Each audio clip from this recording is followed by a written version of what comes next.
doing top 10 Steves. Steve? Are you serious? Holy Steve? When you hear Steve, you're like, yeah, that's tenacious. That's ferocious. Steve, that's intimidating. Nobody else thinks that? Nobody. It is the receiver. 9. What do we got? 3rd and 9. Getting us 7 points here. All 6 of them, you work your tail off. 5 seconds left. 4, you dreaming? 3, 24. Number 3. Haven't had any pass rush in 2 weeks. 1. In the annals of NFL history, there have been many great names. Joe! Marcus. Jimmy! The greatest football name, I kind of go with Jim. I think the ultimate football name is Sammy. Brian? Hey, Mike. Oh, there go Peyton! Butkus is the best last name. Bronco is the best first name. And if there could have been like a Bronco Butkus, that would be like the best of all possible worlds. Thanks for your suggestions, fellas, but we did our own research, and one name stood above the rest as the greatest name in NFL history. There's been a lot of great Steves. Steve's a great football name. I love it. Name Steve literally translates to crown or garland. Basically means winner, most often an athletic event. If you want your son to be successful in the NFL, got your moniker right there, Steve. He's the best! He's the best! Being a Steve means more than just honoring the name your parents gave you. It's one of those names that carries more than just a name. It's a whole lifestyle. The state of mind of Steveness is doing a difficult thing and doing it gracefully and making it look effortless. That's what makes Steve Sabol such a Steve, is that he took this game, football, and he made it into poetry. Pro football, the game for the ear and the eye. That's what the state of mind of Steveness is. Over the next hour, we will count down the best Steves in football history, while also remembering the man who helped make them household names, the late Steve Sabol. Do you know who Steve Sabol is? I sure do. He's the best filmmaker in the world, isn't he? Steve Sabol, in my opinion, is number 1. To do the best Steves in honor of Steve Sabol couldn't be better. Couldn't be better. The number 10 football Steve, Steve DeBerg. Number 10. You know who my favorite Steve is? Steve DeBerg. I love Steve DeBerg. He might be my number 1 Steve. Great throw by Steve DeBerg, Marv. That was right on the money. Over his 17-year career, Steve DeBerg played for 6 teams, throwing for more than 34,000 yards, the most of any Steve in NFL history. Steve DeBerg, he is a great Steve. He's been in the league 10 years, and someone doesn't last that long unless they can really play well, and he's a great player. Because he stayed in the game for so long, Steve DeBerg kind of exemplifies the name Steve as people perceive it. So why did DeBerg make our list over more famous Steves? He had the one quality that's Steve above all else. Steve DeBerg was a tough guy. I remember reading that he played in a game with a pen sticking out of his broken finger. I always, during my career, had a higher threshold for pain than even NFL players. When you were playing with the 49ers, there was a time you got hit in the throat. It injured the nerves to my vocal cord, and so I couldn't speak. So actually, they set up a speaker system where there was a microphone in front of my lips, and then on the back of my shoulder patch was a speaker and an amplifier that was 3 times as loud as a car stereo. If you want to go to the Hall of Fame, be Steve DeBerg's backup. He's a starter in San Francisco. Joe Montana's his backup. Joe Montana comes in and goes to the Hall of Fame. He's the starter in Denver. John Elway's his backup. John Elway goes on to the Hall of Fame. He's the starter in Tampa. Steve Young's his backup. Steve Young goes on to be a Hall of Famer. The offense is now in the hands of veteran quarterback Steve DeBerg, who is keeping the chair warm until touted wonderkind Steve Young is ready to play. I think the path to the Hall of Fame led through Steve DeBerg. Steve was known for playing for a really long time. One of the last guys that played when I played. You talking about old. I'm talking about real old. And he had the greatest play-action fake maybe in NFL history. Steve, play action, dig, dig, dig. I actually can say that I copied off of his play-action fakes. Great job by DeBerg, faking to Jamal, and then Tony Martin selling it. He was the first guy to stick it out with one hand and pull it back in and mastered it. Tremendous play-action fake. Despite having the best play fake in league history, whether or not DeBerg's Steve enough has been called into question. There has to be another Steve rather than Steve DeBerg in the history of the National Football League that you can jam him into the top 10. Steve Grogan, a quarterback with a neck roll. Shouldn't he be on the list? I think Steve DeBerg kind of hurts the idea of Steve being an ultimate football name. I mean, he's just a journeyman quarterback. What are you doing, Steve DeBerg? You ain't too old for this game. Steve DeBerg inspired also one of the greatest lines in NFL history. Bill Walsh said, Steve DeBerg is just good enough to get you beat. And actually, he proved that almost throughout his career. Let's go to commercial. When we come back, prepare to line up for a Steve hit parade. Better be ready.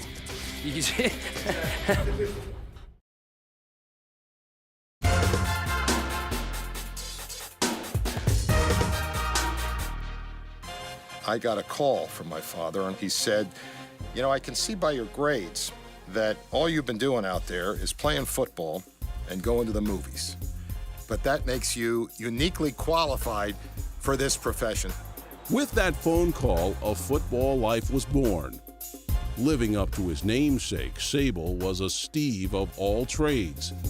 He was a fearless cameraman, an excellent editor, and maybe the best writer NFL Films has ever seen. It starts with a whistle and ends with a gun. 60 minutes of close-in action from kickoff to touchdown. NFL Films had all this drama and the slow motion and the music and the narration, and that's all Steve Sable. In his 50-year career, Steve Sable produced almost as many hits as our number 9 Steve. The number 9 football Steve, Steve Atwater. Today, the NFL's premier hitter in the secondary is Denver's Steve Atwater. He has superb physical tools, but his job isn't construction, it's destruction. Atwater that guy was scary. Play hard, play smart, and knock their ass off every chance you get, baby. Here's a guy I would not want to see in a deep alley. Okay, don't get mad at me, Tito. Keep your head on the field. There's no question. How big a hitter Steve Atwater was is so Steve. I would call him Steven, not Steve, because I think Steve is too tame. Steven should be his name. I think that people didn't say, oh, here comes Steve when they saw Atwater. They said, oh, instead of Steve. Our number 9 Steve won Defensive Rookie of the Year in 1989 and amassed over 1,000 tackles in 10 seasons with the Broncos. But he still hasn't Steve-rolled everyone. I don't know if I really think Steve is a great football name. So Steve Atwater, tough guy, no big deal to me. Good try, baby. We're talking about an 8-time Pro Bowler, a member of the 1990s All-Decade team, a leading veteran defender on 2 Super Bowl champion Bronco teams. The hit he had in the Super Bowl, the penultimate play against the Packers, where he took out one of his own teammates and a Packer and made it 4th and 6 for the Packers, that was amazing. Denver's gonna win it! Are you kidding me? He was very Steve, I would say, Steve Atwater. The hit on Okoye has to be the number 1 Steve Atwater moment. I mean, Christian Okoye, that was a big boy. Everybody asks me, who's the hardest guy you ever hit? And a running back, and it was Christian Okoye. Boy, he is too big and too fast to be playing running back in the NFL. At 260 pounds, Okoye was plowing through the NFL. An incredible run with about 5 guys on his back. You got Okoye at fullback. I don't give a he playing wide receiver. Hey, Christian's still in. But like any good Steve, Atwater met this challenge head on. Hey, we got to lay it on his ass this time, baby. Here's the handoff. Up the middle of Okoye. Nigerian Nightmare hits Atwater. Epic collision. That's so Steve. Got hit. I can feel it. I watch it. and it's like my bones hurt. He put some poo-poo in his concarne, didn't he? Guys would get alligator arms against that Denver defense, and Atwater was the reason. You ask someone who is the best pure safety of all time, name someone who's been better than Atwater. Other than Ed Reed, maybe. But he's not named Steve. If he were Steve Reed, he'd be better. The number 8 football Steve, Steve Tasker. I'm number 11, right? You guys, you're reaching now. My career, I played 13 years. My career highlight tape is 30 seconds long, and it has repeats. Bruce, you better check out Tasker. While a true Steve shouldn't be a braggart, Mr. Tasker could have benefited from a publicist. Number 89, wore that double helmet. Steve Tasker had the big helmet, right? Didn't he have like that giant, like great Gazoo helmet that made him look like a character in Spaceballs? Guys, it wasn't Steve Tasker wearing the Great Gazoo helmet, okay? That was Mark Kelso.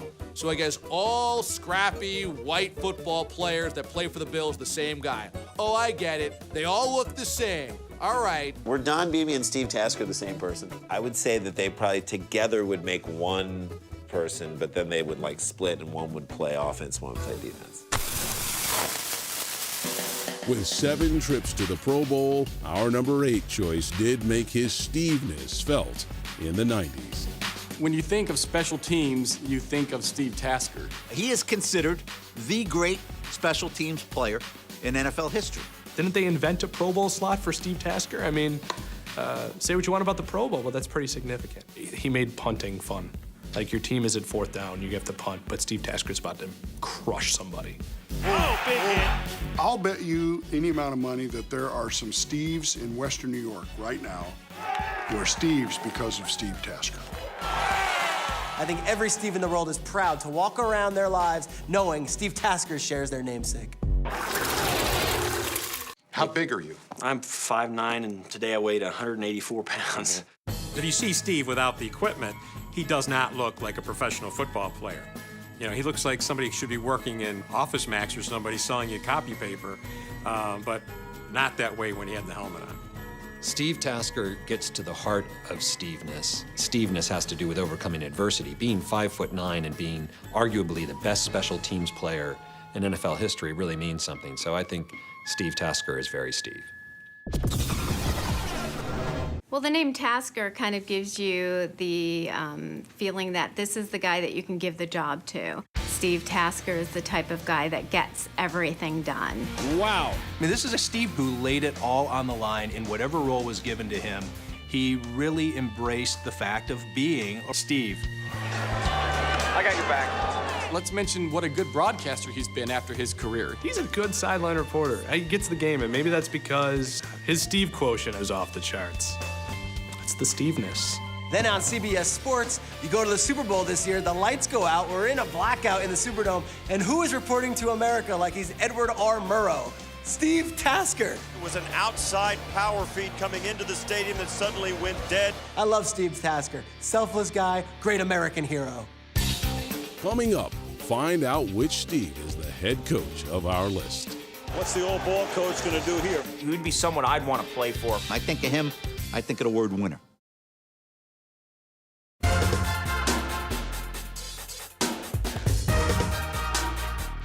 Hey, but you ain't answered the question. Where all the money? There is no money. The money's been Hey, 'cause spent. you ain't doing it on your wardrobe. I know it isn't. You No, ain't it's doing it not. on your wardrobe. Let me tell you. The Steve who inspired our list didn't exactly dress to impress. Hey, if it's free, it's for me. That was one of the great things about Steve Sabol. He never took himself too seriously. He would wear crazy things. What the hell is what's going on with this guy?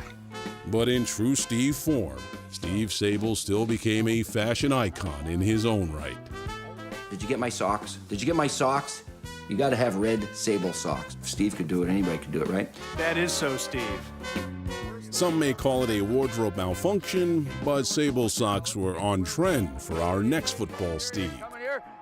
Let's go! Let's go! Let's go! The number 7 football Steve, Steve Mariucci. You guys gotta talk! You better get your ass in your playbook. Just bring it. He doesn't have any charisma. Really lacks charisma. I mean, when I think of Mooch, it's kind of boring. Nice legs. Get a tan, will you? Look at you. You got them sleeves rolled up.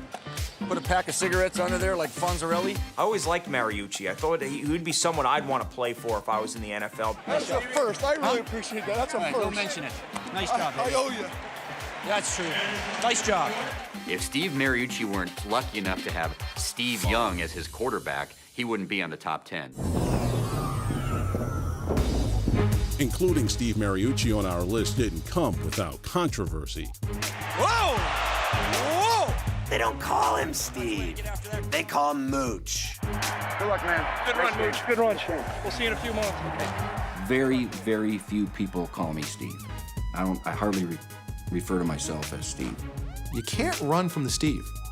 And if your nickname is Mooch, that's very un-Steve.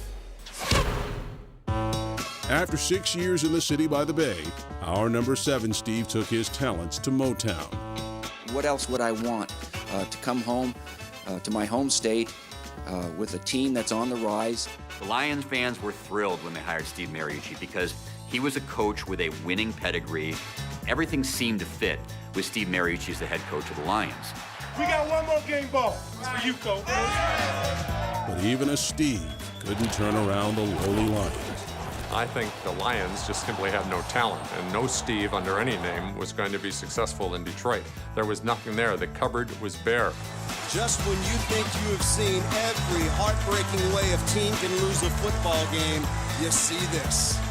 It takes a very high Steve quotient to elevate the Lions. And Mariucci clearly didn't have enough of that Steve quotient. He had some, but if you're trying to elevate the Lions, you need way more Steve than that. Let's go to work, man. You've got to be really Steve to be on this list. And I just don't find Mooch to be Steve enough. He's quite Steve. He's probably on the Steve meter, he's about 96% Steve. He belongs on the list. Number 7, you said? No, he should be higher on the list. Top 3, in my mind. We've heard from the pundits, but Steve, what do you think? Should you have made our list? I shouldn't be on that list. You gotta be kidding me. So let's change it to maybe Steve Bono, another Italian Steve, Steve Bartkowski. Hey, who cares? I gotta go make another touchdown. So, I don't know, take me off the list, okay? The number 6 football Steve, Steve McMichael. When you think of the name Steve, who's the first person that comes to mind? Steve McMichael. Steve McMichael, no doubt. Steve McMichael played the inside. He set the tone. Growing up a Bears fan, to see 76 on the defensive line, what a force. The guy was a beast. Tough Texan Steve McMichael was one of only 2 defenders to start every game and was second in sacks and tackles. Steve McMichael, since it's a Celtic name, you'd think of as a big, tough guy who is not afraid to speak his mind, but would get the job done. That whole defense was founded on tenacity and just brute physicality. And Steve McMichael was all of that. It is Stephen Douglas McMichael, PH. I'm the one that shortened it to Steve. Steve may have shortened his own name, but a movie character inspired his nickname. Early in my career, the movie Blazing Saddles came out, and that character Alex Karras played, Mongo, that's kind of the guy I was in football practice. There was the feeling that they could have put Steve McMichael in Blazing Saddles instead of Alex Karras, and it would have worked just as well. Our number 6 Steve left quite an impression on another member of the fraternity of Steves. We had him on our team in Green Bay. Steve McMichael was a Packer, if you can believe that. That's the way we play football in Green Bay, Wisconsin. And during practice one day, I said, hey, what's with the hair? Oh man, he didn't take too kind to that. A couple weeks later, I'm walking around the corner going to my meeting, and Steve McMichael ambushed me and bit my shoulder. I had McMichael dentures right in my skin. That guy was one whacked out Steve. Yeah, I love that guy. Steve McMichael played in the NFL and wrestled in the WCW. He even ran for mayor. But in the end, he's just a guy named Steve. If God were to carve a Steve out of granite, he'd look like Steve McMichael. Steve McMichael on the hit. Mike Ditka actually said that Steve McMichael was the toughest player that he has ever coached. So when coach is giving you those kind of accolades, bow down. Bow down to Steve McMichael. Steve McMichael absolutely brings honor to football players named Steve. I have brought honor to myself. It just so happens I'm named Steve. When we return, the list gets a little crazy. He doesn't seem like a Steve to me. They should call him Psycho. Working out like a psycho.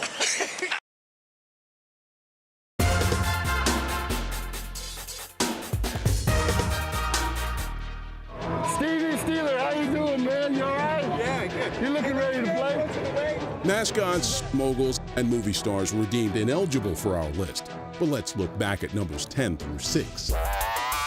Number 10, Hall of Fame predictor, Steve DeBerg. If you want to go to the Hall of Fame, be Steve DeBerg's backup. Number 9, hard-hitting Steve Atwater. How big a hitter Steve Atwater was is so Steve. Number 8, special teams ace, Steve Tasker. When you think of special teams, you think of Steve Tasker. Number 7, is he a Steve or a Mooch? Very, very few people call me Steve. Number 6, the real-life Mongo, Steve McMichael. They could have put Steve McMichael in Blazing Saddles instead of Alex Karras, and it would have worked just as well. And now, the number 5 football Steve, Steve Smith. Number 5. He doesn't seem like a Steve to me. They know my name for a reason. Steve is understated. If you see this face, that means I score. Steve is humble. Man coverage, I'm eating this up. I'm out. Pac-Man, baby. Steve doesn't draw attention to himself with end zone celebrations. And Steve Smith just changed the diaper on the football in the end zone, I guess. He was changing the baby. So Steve Smith, you're more of a Stevie, like a Stevie Johnson. Steve Smith, he's my favorite receiver. Maybe that's the reason why I do a lot of, you know what I'm saying, silly things. That's the guy that I idolize. The dude is a warrior, he's a beast, man. He's everything that I would want to be. If Steve's epitomized cool, should we make room for one of the NFL's most notorious hot dogs? He should be on this list because for what he did with his size and coming out of Utah, Steve Smith has been one of the great overachievers, really in the history of the NFL. One guy is not going to be able to stop Steve Smith. Steve Smith, Steve Smith, Steve Smith is incredible. That, to me, is what a Steve does. You have to admire the guy winning the Triple Crown in 2005 for receiving yards, touchdowns, and completions. That's what I lead the league, right there. That's what I do best, catch balls. Would you say it's an accurate description of your play if someone said, well, you know, Steve Smith, he plays with a chip on his shoulder? I don't play with a chip on my shoulder. You play with a block on your shoulder. No. I don't know why they don't like me. I mean, I just make plays, that's all. I don't know why they don't like me. Every time he makes a catch, he gets up and brushes himself off and struts around and jaws as if he's just proven legions of doubters wrong, even if it's a 7-yard slant. He's a gamer. You gotta love his energy and his emotion. Big plays by big players in big games.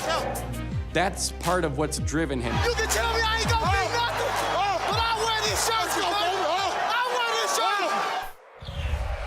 I've always had a soft spot in my heart for Steve Smith since following the Vikings' unfortunate Love Boat incident. He caught a touchdown pass against the Vikings and then rode his boat in the end zone in Carolina, and I think that's maybe the most hilarious moment in the history of the NFL. It is on Steve-like. You expect Steve to just hand the ball back to the ref, but he was the opposite of that. Did a lot of cool, interesting touchdown celebrations. Go Steve! Go Steve! Art Monk is the most Steve receiver in that sense. Every time he got to the end zone, he acted like he'd been there before and he was going to be there again. Since Steve Sabol was a sucker for a showman, we think he'd be thrilled to see the league's most flamboyant Steve at number 5. In terms of my own eccentric definition of Steveness, he would be lower for being a showboater. No offense, Steve Smith, you're a great player, but come on, what's with the showing off? That's how I play. That's how I play. The number 4 football Steve, Steve McNair. One of the toughest, most resolute on-the-field performers I've ever seen at quarterback. If you believe, we'll always believe. Right. It's all you now. Let's go. That's what I'm saying, Steve. Now he's a Steve. The quarterback's name is Steve McNair. That's like Steve Austin. He's got like that name like he's a superhero. Big chest, strong arm. He can take a hit. Wow! McNair giving up his body. Showing that country strong again right there. I think Steve McNair typifies a Steve because gutty, gritty, played through injuries. How many times did Steve McNair go out there less than 100%? Steve McNair, who continues to play through injuries. He played through bruised sternum, broken ribs, strained ACL. McNair's down holding his throwing hand. Steve McNair was a warrior. Ask any one of his teammates. That is as Steve as it gets. The toughest man in football, right there. McNair led the Tennessee Titans to Super Bowl 34 and was named league co-MVP in 2003. But what puts our number 4 Steve near the zenith of Steveness is his journey to the top. He had to take a different route to greatness than a lot of guys. Came from Alcorn State, historically black college. With the 3rd choice, the Houston Oilers select quarterback from Alcorn State, Steve McNair. There's a lot of questioning coming out of Alcorn State of Aaron McNair and throwing the football at that level, whether it was going to translate. He was the highest drafted African-American quarterback at the time, still at a time when African-Americans were struggling to establish themselves as quarterback. The Oiler players make no secret of their excitement about playing with McNair. Again, overcoming odds, overcoming obstacles, that to me is very Steve. Titans quarterback from Alcorn State, number 9, Steve. Maybe one of the most heroic performances he ever had was in a loss to the Rams in the Super Bowl. He came up 1 yard short. Steve McNair's performance in the Super Bowl was as gritty as you'll ever see. Down 23-16 in the fourth quarter, McNair had just over 2 minutes to lead the Titans to a game-tying touchdown. He just had the Rams defenders just grasping at air, trying to get him down and sack him. Steve, he gets away somehow. Fires downfield, there's Dyson. Somehow McNair escapes. Whatever he needed to do to win, he was going to will the Titans to victory. The clock ran out on McNair's Super Bowl dreams. He dives for the end zone. Didn't make it. Keeping him from cracking our top 3 Steves of all time. If he would have won that game, of course he would have gone up the list. Steve McNair has nothing to be ashamed of. He gave it all. Steve McNair will go down in history as not only one of the great Steves, but really one of the great gritty competitors the NFL has ever seen. Up next, which Steve ran his way to number 3? He had 8 1,000-yard seasons. Excellent career. He's got an incredible collection of size and speed.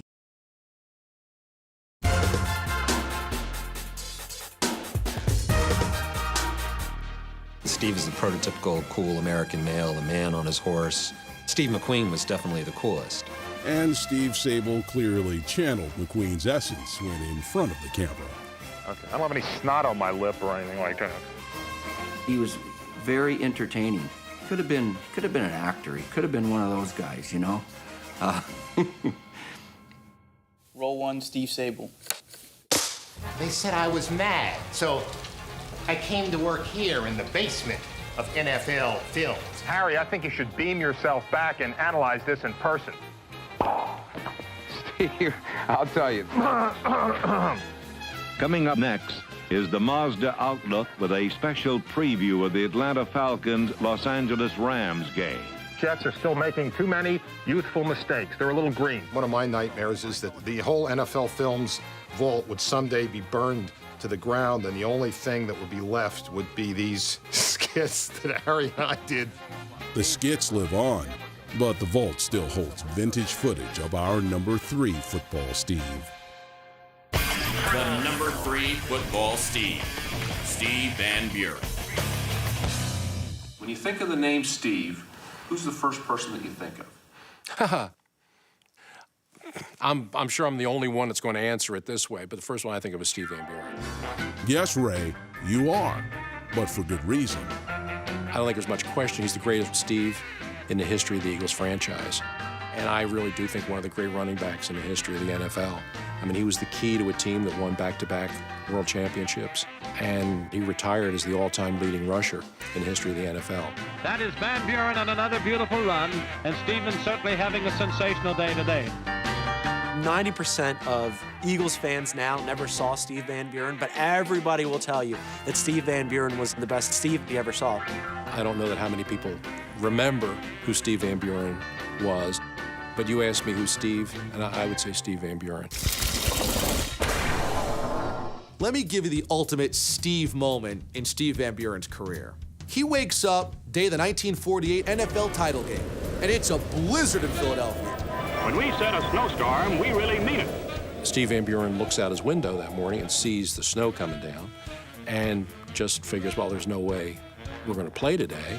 And he goes back to bed. The coach, Creasy Neal, calls Van Buren.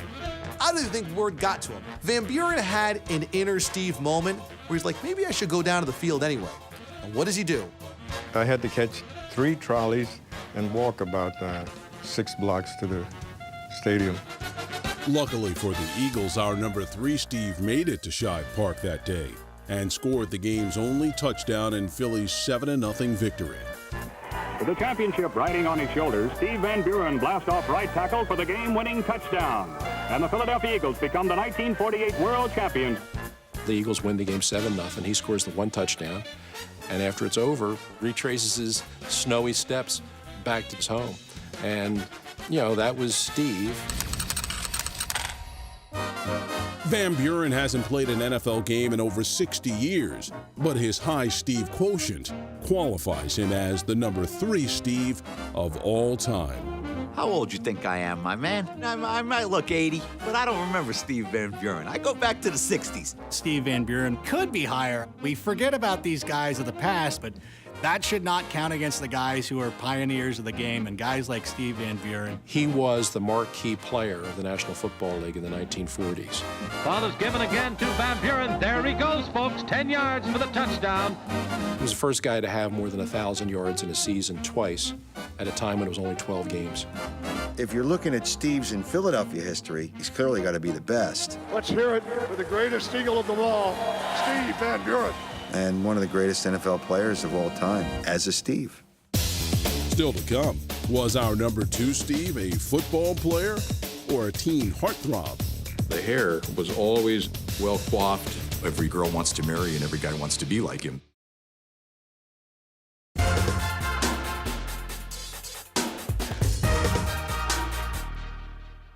Steve Sable, you're the best. Hey, Sable, we love you, baby! No matter what team you root for, Mr. Sable was a legend. And above all else, this influential Steve will be remembered for his legendary love of the game. We wanted to just talk about Super Bowl. I've been to every one. I mean, come on. I hope we got that on camera. Thanks to you, Steve, we got it all, including the Hall of Fame career of our number 2 football Steve. From our footage, you were the greatest at that. Yeah. The number 2 football Steve, Steve Largent. After 14 seasons, Largent retires as the NFL's all-time leader in receptions, receiving yardage, and receiving touchdowns. He's been a champion in the truest sense of the word. Steve Largent put Seattle on the map. I mean, he's just an unbelievable receiver. Steve Largent ranks second on this list is very appropriate. He's one of those guys that every girl wants to marry and every guy wants to be like him. Zorn drops back to pass. He's going for 6 in the end zone to Largent. Touchdown, Seahawks! He's an epic wide receiver who's undersized, never wears gloves. That's very Steve. He then becomes a very successful politician afterwards. Largent! Largent! Largent! I mean, look, let's face it, he's the ultimate Steve. Our number 2 Steve put up prolific numbers. Now looks, throws to the end zone. There it is. Touchdown, number 100. But he certainly didn't look the part. They say he looked like an accountant or something. He go out there and eat you up. I think when you would watch the film, you go, really? We can't cover this guy? Really? And yet, he was a great possession receiver. He could beat you deep. Largent wide open at the 10. He's got it. Touchdown, Seahawks. He did more with less, and that's very Steve. If I were a defensive back, this is one combination I wouldn't want to mess with. Jim Zorn and Steve Largent of the Seattle Seahawks. You know, he and Jim Zorn made quite a team there in Seattle. Zorn drops back. He cranks up. He throws deep for Largent up the left side end zone. Touchdown, Seahawks to Largent. They would ride to practice together. Jim had this old, I don't even know what year it was, but it was an old yellow bug. They arrive for work in a 1972 Volkswagen. The driver is Jim Zorn. His accomplice, Steve Largent. Steve Largent and Zorn, maybe they weren't Unitas and Berry, maybe they weren't Montana and Rice. Touchdown, 49ers! But they were an incredible combination that really didn't get the credit they deserved because they were in Seattle. They were a really dynamic duo. When you talk about Steve Largent, it's hard to not mention the Mike Harden double dip with that one. Largent's 1988 season opened with a nasty blow from Denver's Mike Harden. So then the rematch that season in the Kingdome, Mike Harden intercepts a pass and kind of warp speed out of nowhere comes number 80. And Harden doesn't see him coming. Largent gets that next smack right back. Largent just unloaded on Mike Harden. Now you tell me that's not Steve enough for you? Oh man, is that Steve. Largent may be small in stature, but he is big on Steveness. And that earned him the number 2 spot on our list. Steve Largent might not have been thought as the number 1 player, but when the lights went on the field, he came through. Zorn throws deep to Largent. He makes the grab. Touchdown, Seahawks! That is the kind of dependability that the name Steve represents.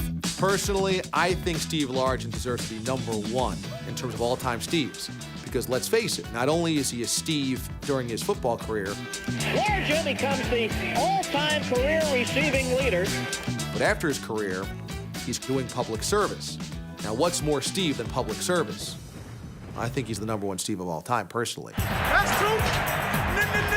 Next! Coming up, we've reached peak Steveness. Among Steves, he's at the top of Mount Steve Moore.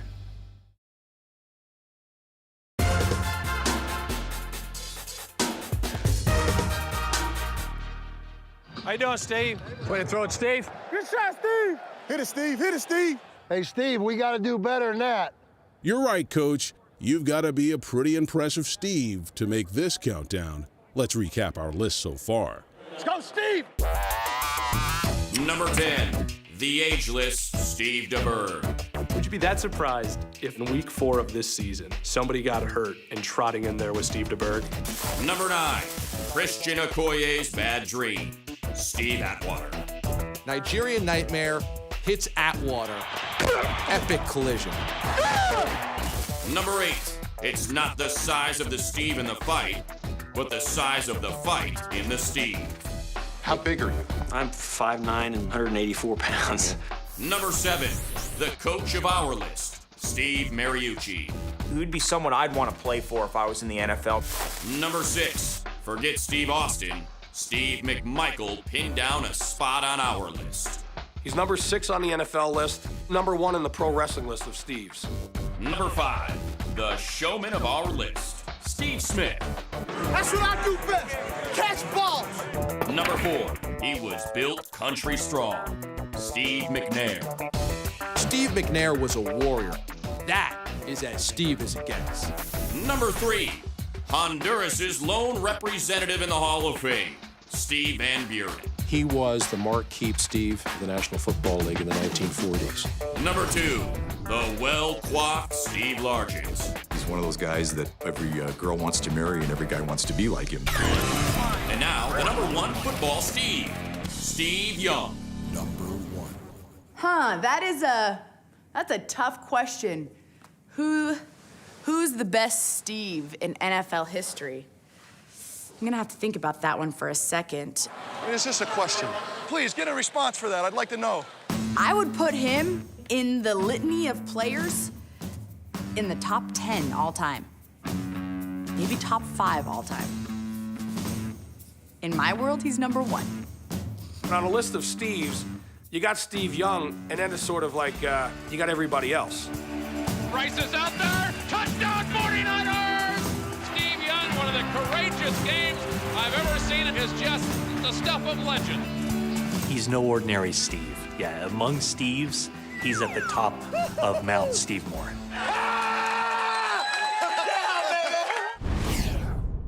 Sold out for NFL Films again, huh? Yeah, I hoard it out again. Every time we wire you, it starts out with you pick us. You said how much money you want. We're not paying you enough. NFL Films stupid, man. As you know, I could run that. That'd be very bad for your image. You know what we can do with your anything's more than zero. What I'm getting paid by NFL Films to be wired. They got me wired. I'm just giving them a hard time.